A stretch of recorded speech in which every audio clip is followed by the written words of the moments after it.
So Diary of a CEO has now gone on to be one of the biggest podcasts in the world. Second. The second biggest. What is it that you did differently that helped that become the brand that it is today? Grace Andrews, once the marketing director for Stephen Bartlett, is now making waves building her brand in the creator economy. For us, it was never a podcast. For us, it was always going to be the biggest show in the world because we were going to obsess over it more than any other team in the world could ever. If you want to become the top 1%, the best in the world at what you do, there is not one person at the very top who is living a work-life balance. I have zero fear about failure, because for me it's either a learning or a success. That is fundamentally one of the best lessons I could have ever learned. Into the decision to leave is quite a big decision. How did you come to that decision? What's a nice way to put it? With Instagram, for example, right now, what we're seeing is like a follow account matters less than ever before. The likes of For You pages on TikTok or your Explore page on Instagram, it's not dictated by follow accounts. You can go viral tomorrow. Why are you choosing to invest in YouTube? And again, what's some of the tips you'd give us? What we didn't quite realise was... We found the secret now.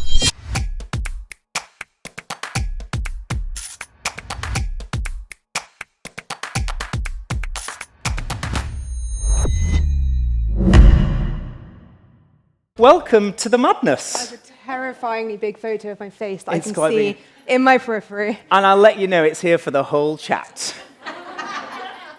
Yeah, we'll just keep looking that way. We'll keep looking that way. Grace, welcome to Business Mastery Live. Thank you so much. Thank you for having me. I want to start with the thing that obviously most people will know you for, which is Diary of a CEO, working with Stephen Bartlett. You were, I believe, was it the third hire of Diary of a CEO, and you was there for nearly 5 years. Is that right?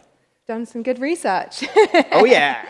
Yeah, I was, so I joined when, people, it's funny because people knew Stephen Bartlett back in 2020, either if you lived in Manchester or if you worked in social media. I was the latter. I've born and bred in London, but I worked in social media. So I'd come across this guy called Stephen on LinkedIn a few times.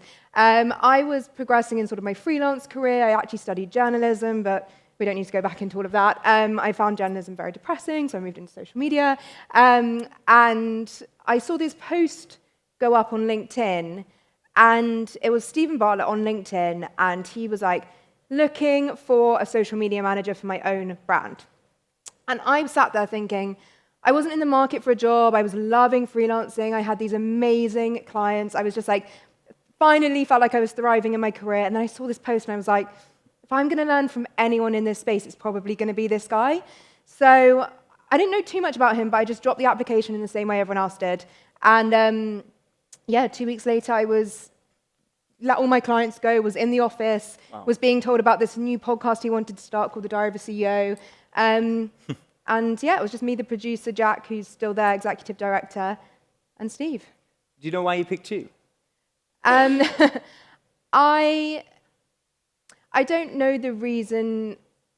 Firstly, he didn't directly hire me. He's very much was like, his manager was sort of hiring at the time. And I was extremely, extremely persistent. Once I had my eyes set on that, I couldn't think about anything else. I'm someone who's like an all or nothing kind of person. And I had already sort of visualized having that. That was my role. That was my job. That was my next job title. So I had already mentally almost got the job. I think there's a lot about visualization now and manifestation and that sort of world, which probably speaks a lot, a lot of truth to my situation, but I didn't really know about that back then. I was just writing in my journal, like saying, well, when I am now the social media manager for Stephen Bartlett. I hadn't even had my first interview, but I was like so mentally there. And so I guess the visualization turned into action, where I found everyone who was possibly close to Stephen Bartlett. I messaged them on LinkedIn. I messaged them again on LinkedIn. I found them on Instagram. I was so annoyingly persistent that they kind of, one, couldn't ignore me, and because, it's rude. And I also, I guess, in some ways made their job easier because I'd been building what is now known as a personal brand. Back then was very much just my portfolio to attract freelance clients. So I had a lot of evidence built up in my favor. So I didn't need to do too much persuasion because they kind of could look at my Instagram and go, oh, she knows social media. She talks about it. She educates about it, because I was using that as my lead magnet to generate freelance clients. So I think there's two parts to that, why I was hired, is one, I was aggressively persistent, and it's something I talk about when I speak with a lot of university students and grads and like that sort of world, and I say like that one email is going to get lost in the thousands, like send 10 emails, but go above and beyond, do something different, turn up, send something, like just do something to stand out. And so I always understood that principle. And then I guess the other part of it was I had the digital evidence sitting there. So I didn't really have to do too much selling. It already had done the selling for me, you know, through, I guess, what is my personal brand now. I think there's so much we could all learn from that. And I mean, that persistence, because I think a lot of people feel like they fear being annoying or whatever. Yeah. So I think there's a lot that can inspire us there. So Diary of a CEO has now gone on to be one of the biggest podcasts in the world. The second. The second biggest. And you were literally there from pretty much the beginning. What can you share with the audience today about why? Because so many people have podcasts. Like, what is it that you did differently that helped that become the brand that it is today? For us, it was never a podcast. For us, it was always going to be the biggest show in the world. And I think, to my point, as I was kind of speaking to earlier, in the same way I knew that that role was going to be mine, we never had a shadow of doubt in our mind that this show, which we always treated as a show, which I can get onto, was always going to be the biggest, because we were going to obsess over it more than any other team in the world could ever. We were going to sweat the smallest of details to the point where other people would look at us and think we were completely insane. And I think that's something you can take in any industry and anywhere you work. If you are going to put in more reps than anyone else, the compounding effect of that is probably that you're going to come out near the top, as long as you don't quit. You know, because what actually happens isn't that people are more talented or people just have that like spark or whatever. It's actually that they just put in the reps more and more and more than anybody else. But no one sees that, right? So like everyone looks at the Diary of a CEO now and they see it's this big show. They want to replicate the trailers. They want to have the success and the scale and the achievements that they've now had. But they don't see those sort of first 3 years or first 2 years where barely anyone was listening. Like, really, truly, barely anyone was listening. Ross was. He's from Manchester. Thank you, Ross. That was our concentrated audience. Yeah, it was. Manchester and worked in the world was our sweet spot. Yeah. And it's funny because I think it's that classic iceberg model, isn't it, where everyone sees that tip and they want to replicate the tip and they're obsessed with replicating the tip. I mean, it's amazing since I've left how many people are like, can you come and do what you did at the Diary of a CEO and copy and paste it onto ours? I was like, unfortunately, it's never going to work like that, because we had those 2 years of about also a full-time team at that point of about 7 of us working just on this one show. So, you know, that scale, again, it's very hard to replicate. When I go and work with podcasts who only have the host and maybe a freelance producer, it's a very different setup. And we just worked harder than anybody else. We said, like, we will become the #1 show in the world. And to do that, we worked, you know, we had breakfast, lunch, and dinner together every day for 2 years. And most of everything else in my life was sacrificed in order to get to the show to #1. So it was never, I guess, a surprise to us when we would hit these milestones and everyone would like go crazy externally, and we were like, yeah, we kind of know that's where we're heading. Done. It's inevitable for us that success was coming, but it's founded on a load of sort of first principles, which I guess we can maybe get into. You've probably had people talk about the 1% mindset or this like compounding success or sweating the small stuff. Like none of us had, also for context, none of us had ever worked in podcasting before. None of us had really ever worked in media. So it's not like we were taking sort of shared knowledge. We were just applying first principles of how to gain people's attention through this new medium of this new podcast, which was exploding. And so things like filming the thing, for us was so obvious. Of course you would film the podcast, because how on earth are you ever going to get in front of people who are consuming video content every day if you don't get into their feeds? So for us, it was things like that where, you know, people now in 2025 are still like, oh, maybe we should film our podcast. It's like, for us, it was so inevitable, because we just based our thinking on first principles, which was views equals filming. And it, you know, when you get down to the basics, like, it sounds so simple, but so many people, I guess, overlook the first principles in order to do what they think is right, because everyone said podcast is an audio-first platform. You've got to just make it audio, audio, audio. And we were like, no one's like discovering audio. Everyone's discovering video every day. So we're going to transfer that into the formats that people are consuming. So I guess it was that sort of thinking that allowed us to sort of stay ahead. What was the cost? You spoke there about sacrifice. And I know a lot of business owners struggle internally to know, you know, I think you used the word there, obsess. Yeah. Like they have these goals and dreams. They want to be the number one. They want to be the best, but they're worried then about the sacrifice. And we hear a lot about work-life balance. What was the reality for you? And what would you say if people are unsure how hard to work or how obsessed? What would your advice be based on your experience? I've had the incredible honor privilege of working alongside people like Stephen himself, but also all the CEOs we brought onto the podcast. And I've worked alongside sort of CEOs in Spotify and all these incredible, successful people, Richard Branson, blah, blah, blah. And there's not one of them who would ever, ever, ever tell you work-life balance is a real thing. It's simply not. If you want to be one of those people, and I'll make it really clear, you can absolutely have work-life balance if you want to continue living a balanced life. If you want to become the top 1%, the best in the world at what you do, there is not one person, I promise you, no matter what any guru or course person is going to sell you, at the very top who is living a work-life balanced kind of scenario. It just doesn't exist. And I've seen it. I've seen it with people who have all different, all different stages of their life, much older, much younger, but they're all the absolute top 1% at what they do. And all of them will bat away this idea of work-life balance because to get there, to become the 1%, you must sacrifice. And I always say that, like, we live our life in these different chapters and these different phases, and each chapter comes with, like, different levels of sacrifice. I was in a very privileged position where I had no responsibilities, really. Like, the only responsibility I had in my life was myself. And so I could be extremely selfish in my behaviors and go all in and be completely obsessed and all consumed by my work.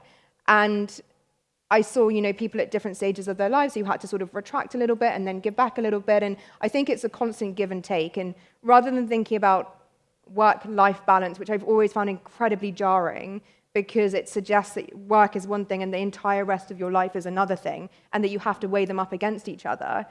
For me, work is one element of my life rather than weighing them up against each other. I also have relationships, I also have family, I also have hobbies and things that bring me joy. And for me, it's a case of looking at all of those different buckets within my life and looking at how I'm spreading and filling those buckets at any one time. And if I feel really out of kilter at any one point, I'm going, okay, which bucket needs topping up right now, It's a case of looking at it more holistically and really going, okay, I've really, for the last few years, and which is the truth, been very selfish in my relationships. And so since leaving the Diary of a CEO, I've absolutely prioritized that area. I prioritized that space because I was neglecting it for a long time. And I do think it comes to a point where you have to, whether life tells you in one way or another, it will trip you up somehow and go, you need to reset your buckets. Like, I do believe that's the case.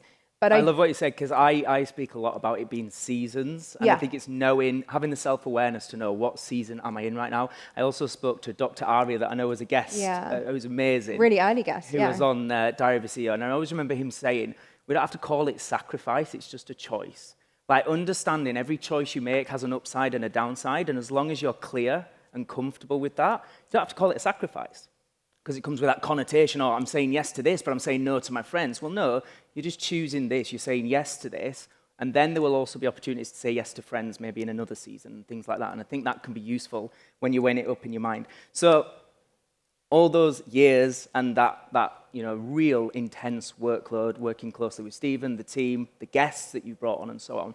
I know this must be like a hard question to answer, but is there one key lesson or something that you took from that's now a real guiding force as you move forward, like one of the main things that stands out? Can I be annoying and say 2? We'd love you to. Like to say 10. We just want to get as much as we can, Grace. Okay, there's 3 principles that I would say are the things that I've really, when I look at what I've taken from my time there, that I'm now using every single day in everything I'm doing. So for context, I've left with not really a clear, I guess, route or path of exactly where I want to go. I've given myself this grace period to sort of figure it out. But there are principles that I've sort of extracted and taken. The first one being, failure is feedback. So for us, failure at Diary of a CEO was probably one of the most critical principles that allowed us to stay as far ahead of the competition as we did. We were so willing and, in fact, eager to fail as often as we possibly could. And I know a lot of companies and organizations say that. They're like, we like failure. And then behind the scenes, they're like, if they fail, they're getting fired, you know? For us, it was like failure was actually genuinely within our infrastructure encouraged to the point where we had a head of failure. And her entire job was to orchestrate as many experiments as possible to encourage the learning as quickly as we possibly could. Because our theory was, we're going to have to fail to find the right thing. If we can fail as quickly as possible, we're going to get to the answer before anyone else does. So failure for us was celebrated. We were incentivized to fail. And I think that mindset is so rare. I think people, and I've seen it now since I've left, I've worked in sort of different organizations, whether workshopping, consultancy, or whatever, and they're like, yeah, we encourage failure. And then it's like, well, how are you incentivizing it? What's the support system so people feel actually encouraged to fail or safe to fail? An environment where they actually feel like if they fail, the world's not going to, burn in front of them and they're not going to lose their jobs. So for us, we were just looking every single day for the opportunity to experiment and try something. And it did not matter if that experiment resulted in success or failure, because for us, it was just one step closer to the right answer. So we celebrated the input rather than the output, which I think is a mindset I play with every single day. I have zero fear about failure, because for me, it's either a learning or a success. And I think that is fundamentally one of the best lessons I could have ever learned. The second one is this idea of 1%, which I spoke to earlier. The 1% mindset is, I'm sure you've all come across it in different schools, different things to different people write about it in different ways. Essentially the idea that every single day you're looking at edging 1% closer to your goal. So rather than trying to do 100% overnight, it's what's the one thing I can do today that's going to edge me closer to my goal. Because ultimately, if you look back in a year, you've moved X number of percentage along the way, and it's not as scary or it's not as daunting. It's like, what's the one little thing that I can change or alter or control today that's going to edge me closer to my end goal? And I guess that leads into the third principle, which is like sweat the small stuff. Most people will tell you not to. Most people say, don't bother, don't sweat the small stuff, don't worry about it, just go big, just like forget about it, it's fine, it will all figure itself out. We were obsessed. Like completely, you would absolutely think we were insane if I were to go into all the little things we obsessed over. We sweat the small stuff more than anybody else. Like the temperature in the room. The temperature in the room. The music that the guest. We would research the music that the guest would be most comfortable and relaxed to, that they used when they wanted to calm down or relax, and we'd play that when they entered the room so that they were in the mindset to share more information, to feel comfortable more quickly, so we didn't have to do too much warm-up. The CO2 levels in the room. Like, we had a whole research department, Because I tried to find it for you, and there's nothing anywhere telling me Grace's favourite. So I'm like, I've buggered it already. I keep some things close to my chest. Yeah. This episode is sponsored by Laura Robson and Back Pocket Office. Now, let me tell you about this one. Laura is somebody you need in your life. I have got her in my life, and all I can say about her is I don't know how I'd live without her. And it's true. If you're anything like me, you will hate tech. You'll be great at launching and creating the marketing material and delivering on the actual product that you're selling. But when it comes to the back end, making sure it's all automated and it all works, I just can't be bothered. And if you're the same, Laura is the solution.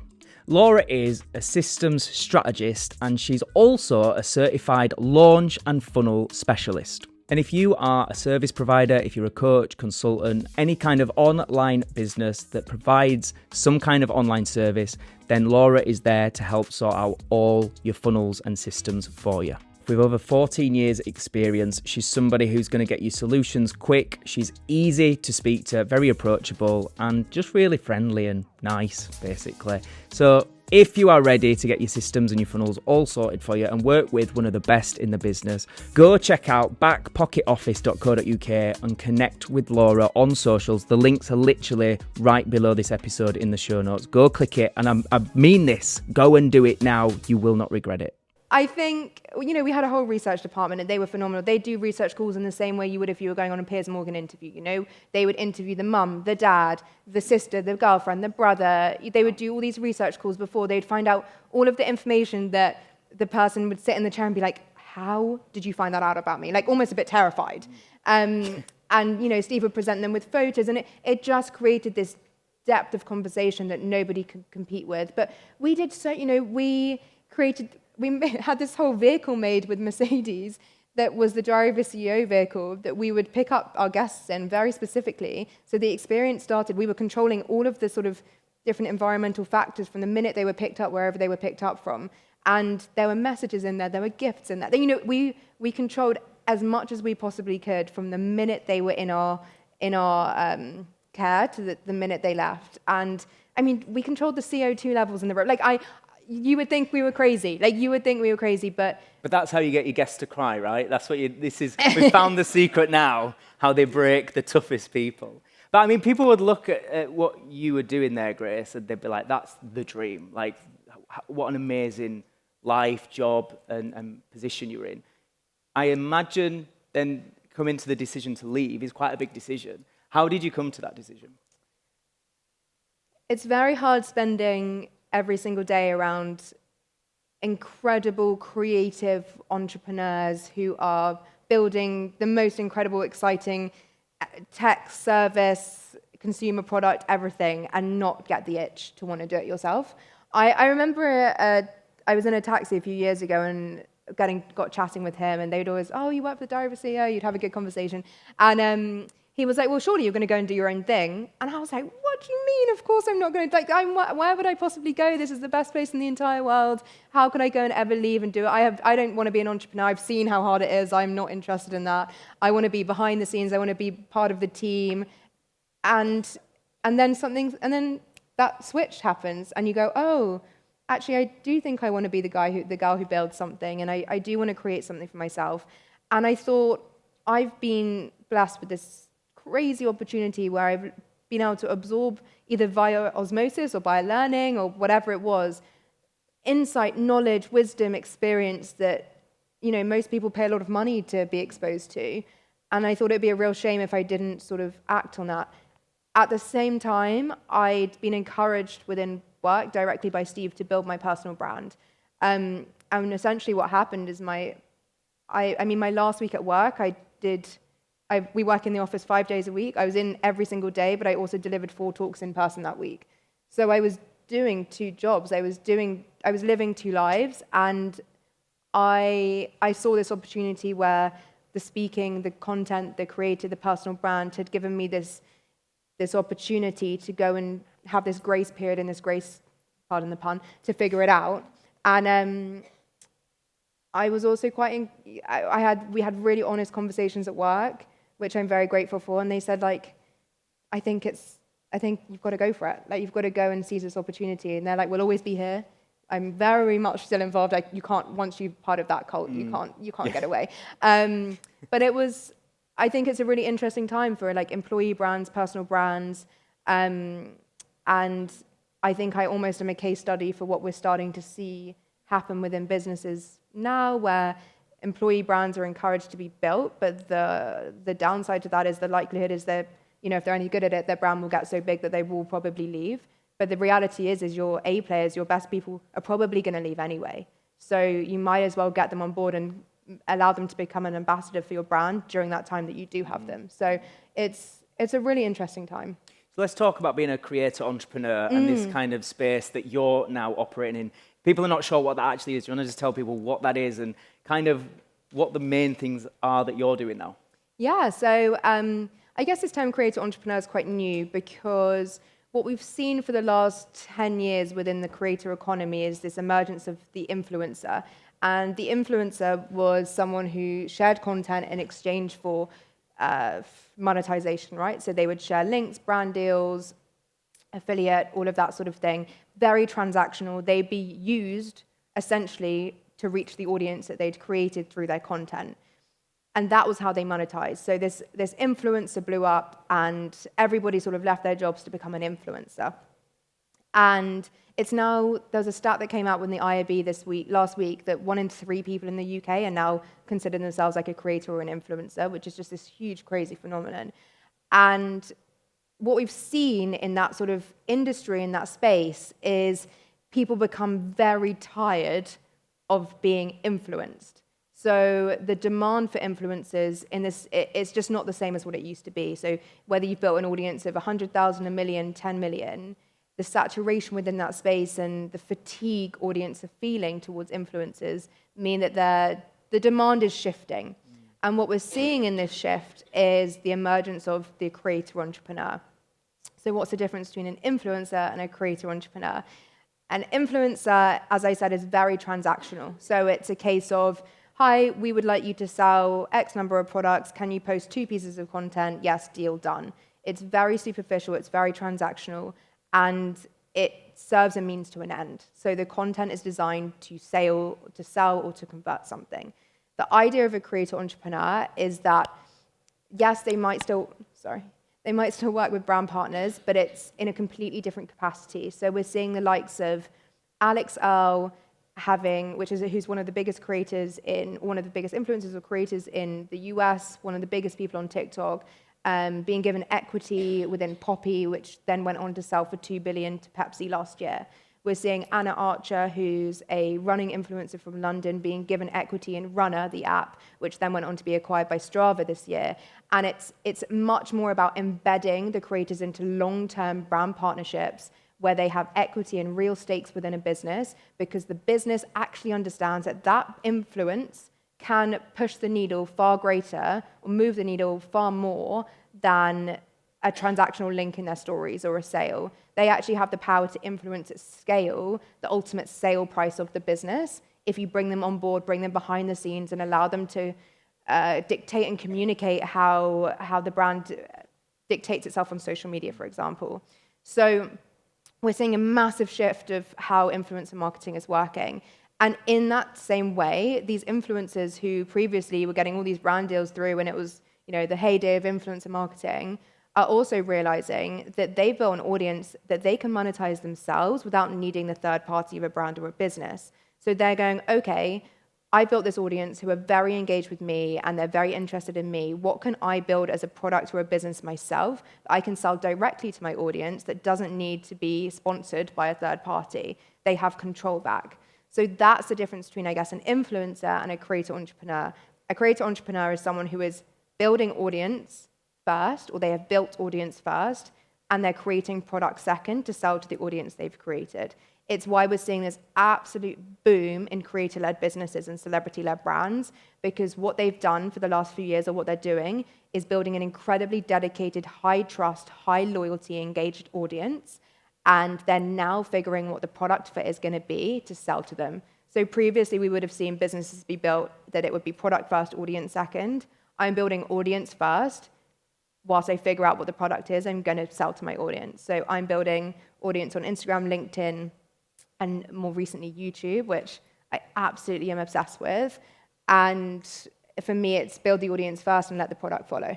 This episode is sponsored by Dr. Tania King-Mohammad. She is the high-ticket woman, the #1 best-selling author of the high-ticket method, and one of the most sought-after high-ticket experts in the game.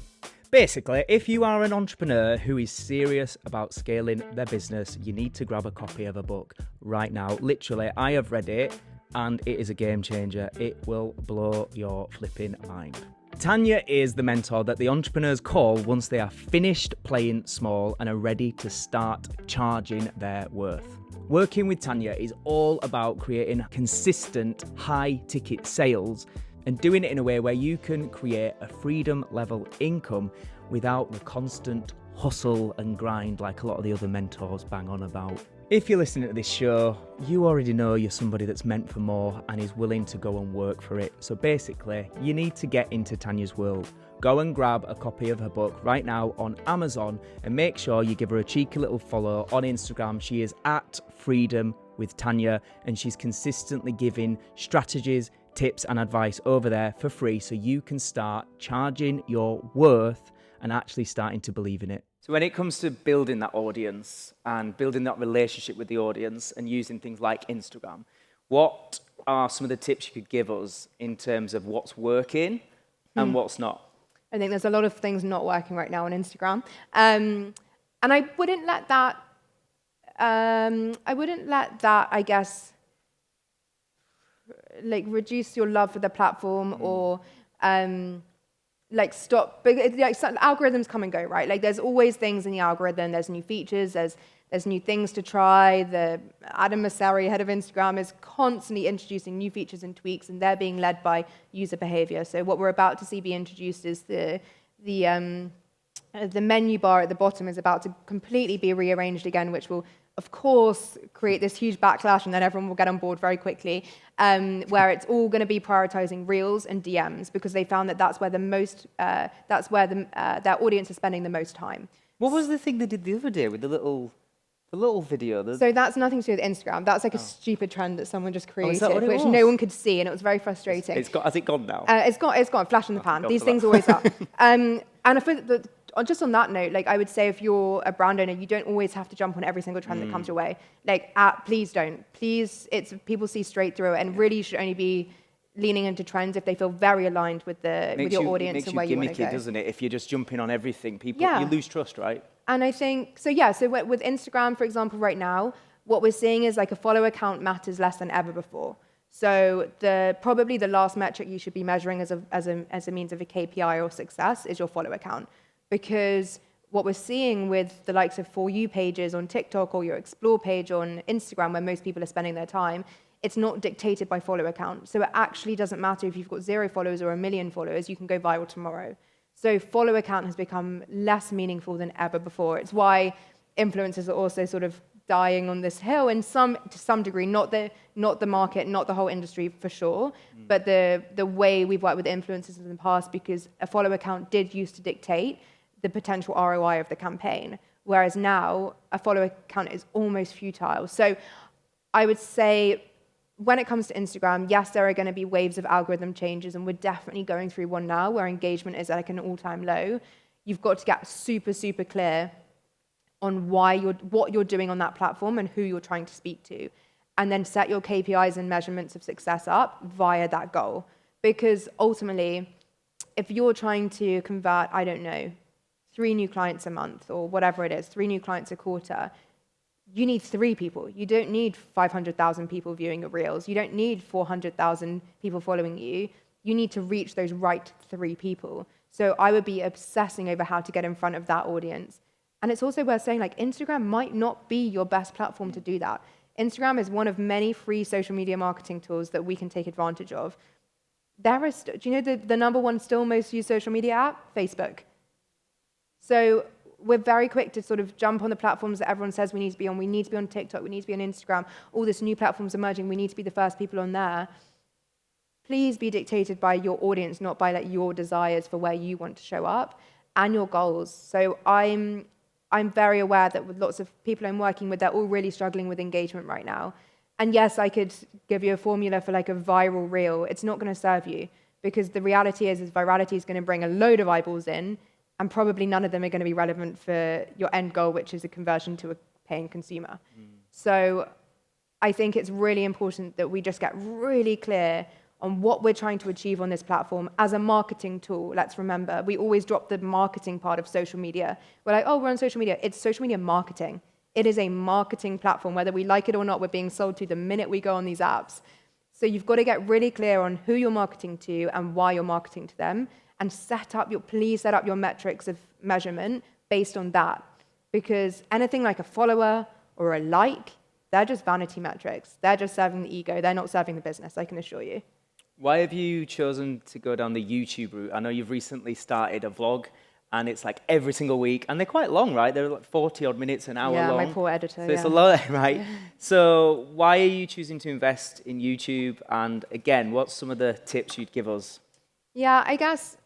So look, I have a slight bias because we built the Diary of a CEO up on YouTube. It was our primary platform, and we did that for 2 reasons. One, in the podcasting world, YouTube has discoverability, right? So within podcasting, until very recently, none of the platforms have been set up for discoverability. So if you're a new podcast and you set yourself up on the audio apps, there's very little chance that you're going to be seen unless someone in your WhatsApp group sends you the link to it. There's very little discoverability. Whereas on YouTube, the algorithm will put your content in front of new people in the same way as the other social media apps do. So that's why it was always a priority for us. The second reason it was because of the data it provides. There is no other platform there's no other platform that provides the amount of data YouTube does. You get pages and pages and pages of insights and analytics and demographics and data. And data is power, right? The more information you have, the more personalized the experience can be for the audience. And so we were completely obsessed with gathering as much data as we possibly could. And so for us, that's why YouTube was always the priority in the early days. What we didn't quite realize was the value of a subscriber on YouTube versus the value of a follower on another social media app, like a short-form social media app. And so if you think about it, if someone hits subscribe on your YouTube, they may have watched 10, 20 minutes of your content. If someone hits follow on Instagram, they may have watched 3 seconds. So they've already spent 10 to 20 minutes with you, which you may never get from a follower on a short-form social media app. So the intensity, the loyalty, the engagement that comes from just one subscriber on YouTube, I think, and this is just my sort of analysis from building it myself recently, I think is worth about 1,000 subscribers or followers on another platform. The value, and I've been totally blown away, and it's actually made me, yes, I completely understand what we built with the Diary of a CEO. We built it up to 12 million before I left, and I mean, the way they would convert when we would bring anything to like a real life tour around or a product, we couldn't keep anything on the shelves for more than 5 minutes. The loyalty was just incredible. So I did see that there. And you know, when they turned up to events, it was so powerful and it was so moving and it was so, the parasocial relationship was very, very strong. But what I've experienced for myself is the same. And I think that's what's really surprised me, because it took a really long time for us to build up that 12 million. But, you know, I've been going for a few weeks and I'm at, I don't know, what was 7,000 subscribers on YouTube. And the intensity of a subscriber on YouTube I've already seen to be worth so much more than the audience I've built up on Instagram. So for me now, it's about going all in, and it's actually made me completely reframe how I approach the platform with brands I consult for. And for me, it's like, yeah, you may only have a much smaller audience on YouTube, but if they click subscribe, they are in. They're your bottom of funnel clients, bottom of funnel customers, and I would be looking at creating a series for every brand I work with going forward on YouTube, because I think, one, the feedback you get, the data is phenomenal. But imagine, like, I put this vlog up, made myself accountable for 52 weeks, I'm putting a vlog up every Friday. I have never in my life, and I've been going for 5 years on my own personal social channels, had people message me going, at 8:01 on Friday, where's the vlog? Where's the vlog? Where's the vlog? And I'm like, whoa, guys, 2 secs, like, it's just uploading. Yeah. But it's that sort of level of loyalty that you develop over on YouTube. They just spend more time with you, you know? They just feel like they're part of it a lot quicker. And I think it's just a phenomenal platform. I'm going all in. You said there's lots of data on YouTube. What are the key metrics we need to focus on? I couldn't give you that blanket answer because I'd have to know what you're going after and who your audience are. Things like, at Diary, we were really obsessed with like average view duration, how long people were spending with us. Could we increase that week on week? Could we increase it by 1 second every single week? That's like how particular we get over the metrics. Average watch time, things like that we were sort of really looking at. If we were being recommended, what keywords were being recommended. I mean, the algorithm on YouTube is so amazing that you can go in the back end now and it will suggest you videos based on what your audience is consuming elsewhere. And it will almost give you like a competitor analysis as well. So you can go in and it will go, okay, your top followers are also watching this kind of content. So you can go, okay, I should make more content in line with this. It gives you inspiration. They're very good. They do a weekly inspiration video or updates on the platform. They just keep you very in the loop. I mean, it's a phenomenal platform. I'm yet to be sponsored by them. I know it sounds like it. But it's coming. It's coming. But I really just would recommend exploring it and trying it out. And it doesn't have to be a vlog. You know, it doesn't have to be a vlog. It can be a series you run that's just a bit more long form than something you run on Instagram. And yes, you might only get 100 views, 50 views, compared to maybe getting 10,000 views on Instagram or whatever. But those 50 people or those 100 people, I almost guarantee will be more relevant to you than the 10,000 people you reach on Instagram. So if we are able to put our egos to a side and not worry too much about those sort of metrics, but really looking and investing in like who that is, I think that's where we're going to uncover like the real great opportunities. What's next for you? And do you have a strategy? Is it just audience growth and or is there a long-term vision and strategy? Speaking to a strategist, I a little bit of both. I think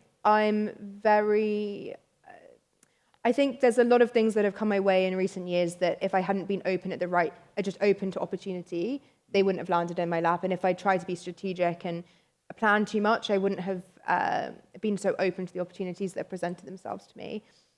I do think I'm now in a stage where, obviously, when you go out by yourself, you've got to make sure there's opportunity and invest, all the things coming in at the right time and cash flow and all of that sort of thing. So I have to get a bit more strategic. So I'm thinking about, more a bit about it holistically though. I'm thinking about like, what do I want to be known for? When I leave a room, how do I want to make people feel? What's the 3 things I want people to think about when they think of me? And then how can I build product around that sort of emotion and feeling and connection that I'm building with my audience? So I would say there's definitely elements of like strategic, holistic thinking, bigger picture thinking. Will I also post something that comes to me like that and I feel very connected to the topic, or I feel very emotionally charged about something? Absolutely. And I think that's, I think you've got to always have room for that, that sort of reactive moment, or being willing to sort of pivot or change direction when something comes your way. But I'm just sort of sitting in this time where I'm doing a lot of this sort of thing. I'm creating a lot of content. I'm doing sort of exploring a little bit of workshopy consultancy, working with different types of people, so that probably by this time next year, I'll be like, yeah, this is who I am. This is what I want to do. But I'm allowing myself this time to explore because I spent the last sort of 5 years following my calendar every single day, minute by minute, hour by hour, and being dictated by lots of other people. And so now I'm just sort of sitting in this moment, allowing my gut to do a little bit of the talking as well, thinking, and just really enjoying it. And I find that that's where a lot of the magic comes sometimes, where you pause and you actually have that space to explore, to try stuff. And I'm very excited. I feel like you join us at an interesting moment. It'll be exciting to see where you are a year from now. Grace, thank you so much. I want to give a few moments to, if anyone wants to ask a few quick fire questions, but I just want to firstly say, first time in Leeds? First time in Leeds. Thank you for joining us, Grace. Welcome. And one final question from me before we do a quick fire Q&A. Get yourselves ready if you've got a question.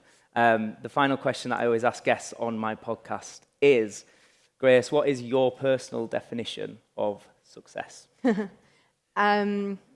Finishing the day and finishing every day or any day and feeling that sense of fullness and fulfillment, whether it's with work, family, health, whatever it is. It's like feeling that sense of fullness, where you finish the day and you're like, yeah, I did everything I could to feel that sense of fulfillment and fullness today. I think that's what success feels like to me. Give it up for Grace, everyone. Right, hands in the air. Anyone got a quick fire question?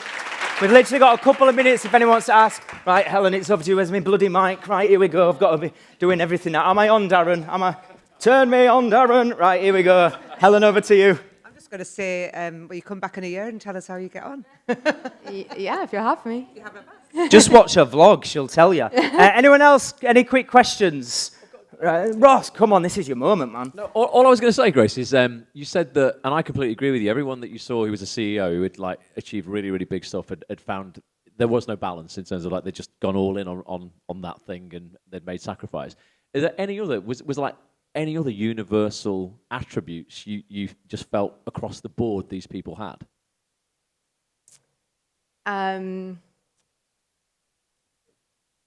What's a nice way to put it? Like psychotic obsession. Right. Like obsession to the point where I don't think they think about anything else at any minute of any hour of any day. There's someone who writes on Instagram about it and they capture it really nicely. I can't remember their name right now. And it might come to me, I'll shout afterwards. But it's that sort of granular, like that, just live and breathe and sweat and dream about the thing they're building and the thing they're working on. I also think the other thing would probably be that the most successful people were all able to separate their ego from what they were achieving. I think there was a middle group of people who had maybe not achieved the great heights of success of your Richard Bransons, your like Whitney Wolf Hards, your Emma Greeds, your those sort of people. And they weren't able to separate their ego from what they were doing, which chained them down to wherever they were, and they couldn't break through that ceiling. Whereas I think when you're able to remove your ego, you become less romantic about outcomes, and it becomes much more dictated by numbers and people and the reality of the situation. And the best entrepreneurs across the board, I had the privilege of working with all of the brands that Steve invested in through Dragon's Den. So some really early stage entrepreneurs, some sort of more middle stage entrepreneurs. And as soon as they could stop being romantic about their idea or romantic about the outcome and thinking that it was the best thing in the entire world, everything would switch and everything would flip, because they'd be willing to pivot and change and let go of that one and actually go into this direction and listen to what people actually said. As soon as they stop being, I guess romantic, but then you still have to be obsessed. They're different things. I think when you romanticize your product or your business idea, and your ego is involved, it's like you've got blinkers on and you know what, you can't hear anything else anyone's saying or any advice, you don't take anything in, and you think you're the best at everything and you think no one could do it like you can. And then when you drop that, it actually just becomes about how can we make the best thing possible here, and that might be 50 iterations on from what you've currently got, but you're willing to experiment, test, and like be fed listen to the results that come in. So I would say like unwavering obsession, and then at the same time removing your ego from whatever you're creating. I think they were like the most common traits. Amazing. We'll have to leave it there. Can we give a massive round of applause? Grace, thank you. Grace Andrews, everybody.